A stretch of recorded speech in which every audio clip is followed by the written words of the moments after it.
السلام علیکم ورحمۃ اللہ وبرکاتہ۔ بسم اللہ الرحمن الرحیم۔ کرایہ دار نے مالک کی زندگی کیسے بدلی۔ وہ گرمیوں کی ایک تپتی دوپہر تھی۔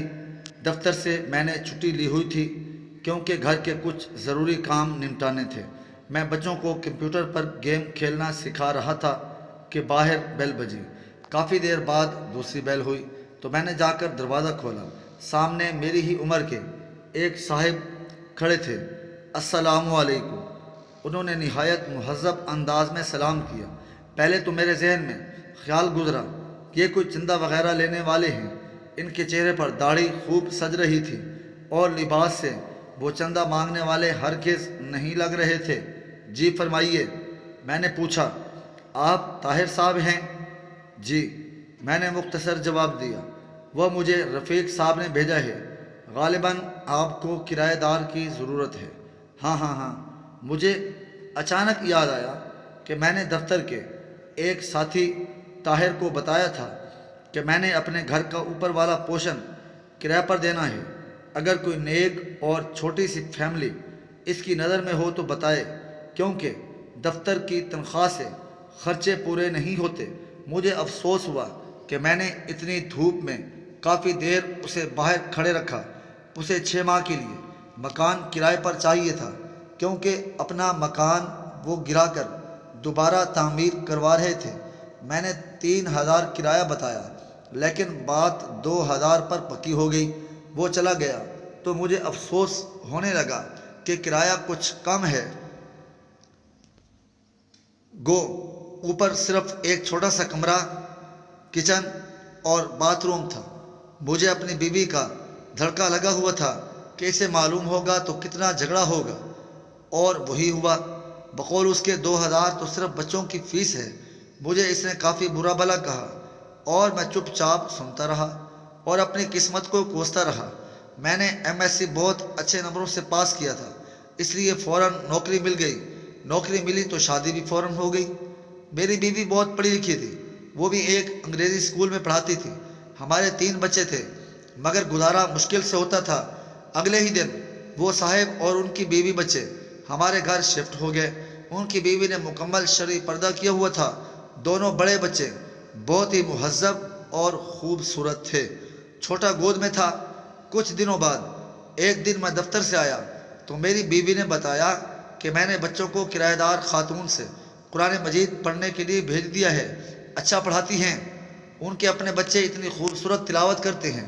مزید کچھ دن بعد جب میں نے ان کے ایک بیٹے سے تلاوت سنی تو پہلی مرتبہ میرے دل میں خواہش ابھری کہ کاش ہمارے بچے بھی اتنا اچھا قرآن مجید پڑھیں۔ ایک دن میں باہر جانے لگا تو اپنی بیوی سے پوچھ ہی لیا کہ وہ پارلر جائے گی تو لیتا چلوں، کیونکہ پہلے تو 2 مہینے میں 3-4 مرتبہ پارلر جاتی تھی اور اس مہینے میں ایک بار بھی نہیں گئی تھی۔ اس نے جواب دیا، پارلر فضول خرچی ہے۔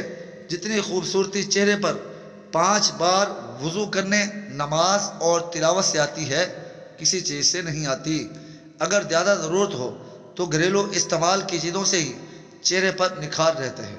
ایک روز میں کیبل پر ڈرامہ دیکھ رہا تھا تو میرے چھوٹے بیٹے نے مجھے بغیر پوچھے ٹی وی بند کر دیا اور میرے پاس آ کر بیٹھ گیا۔ بابا، یہ بیکار مشغلہ ہے، میں آپ کو اپنے نبی حضرت محمد الرسول اللہ صلی اللہ تعالی علیہ وآلہ وسلم کا ایک واقعہ سنو۔ مجھے تو بہت غصہ آیا، لیکن اپنے بیٹے کی زبانی جب واقعہ سنا تو میرا دل بھر آیا۔ یہ تمہیں کس نے بتایا؟ میں نے پوچھا۔ ہماری استانی محترمہ نے۔ وہ قرآن مجید پڑھانے کے بعد آپ صلی اللہ علیہ وآلہ وسلم اور صحابہ اکرام کے متعلق بتاتی ہیں۔ اپنے گھر کی اور بیوی بچوں کی تیزی سے بدلتی حالت دیکھ کر میں حیران ہو رہا تھا۔ ایک روز بیوی نے کہا کہ کیبل کٹوا دیں، کوئی نہیں دیکھتا اور ویسے بھی فضول خرچی اور اوپر سے گناہ ہے۔ چند روز بعد بیوی نے شاپنگ پر جانے کا کہا تو میں بخوشی تیار ہو گیا۔ اس نے کافی دنوں بعد شاپنگ کا کہا تھا، ورنہ پہلے تو آئے دن بازار جانا رہتا تھا۔ میں نے پوچھا، کیا خریدنا ہے؟ جواب آیا، برقع۔ میں نے بے ساختہ کیا؟ میں ہنسا تو وہ بولی، پہلے میں کتنے ہی غیر شرعی کام کرتی تھی، آپ نے کبھی مذاق نہیں اڑایا تھا۔ اب اچھا کام کرنا چاہتی ہوں، آپ کو مذاق سوجھ رہا ہے۔ میں کچھ نہ بولا۔ پھر چند دن بعد اس نے مجھے کافی سارے پیسے دیے اور کہا فریج کی باقی قیمت ادا کر دیں تاکہ مزید قسطیں نہ دینی پڑیں۔ میں نے پوچھا اتنے روپوں کی بچت کیسے ہو گئی؟ وہ مسکرائی اور بولی بس ہو گئی نا۔ پھر مزید گویا ہوئی، جب انسان اللہ تعالیٰ کے بتائے ہوئے احکامات پر چلنے لگے تو برکت خود بخود آ جاتی ہے۔ یہ بھی وہ کرایہ دار خاتون بتایا ہے۔ سکون میرے اندر تک پھیل گیا۔ میری بیوی اب نہ مجھ سے کبھی لڑی نہ شکایت کی۔ بچوں کو وہ گھر میں پڑھا دیتی ہے، خود بچوں کے ساتھ قرآن مجید تجوید سے پڑھنا سیکھ رہی تھی۔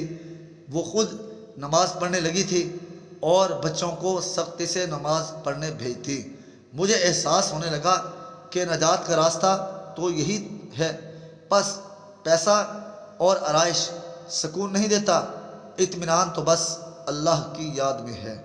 مجھے اس دن 2000 کرایہ تھوڑا لگ رہا تھا، آج سوچتا ہوں تو لگتا ہے وہ تو اتنا زیادہ تھا کہ آج میرا گھر سکون سے بھر گیا ہے۔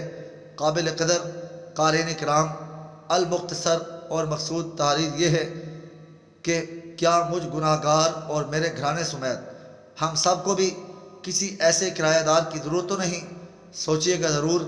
اللہ تعالیٰ مجھ گناہ گار سمیت ہم تمام مسلمانان عالم کو عین صراط مستقیم پر چلنے کی کامل توفیق عطا فرمائیں۔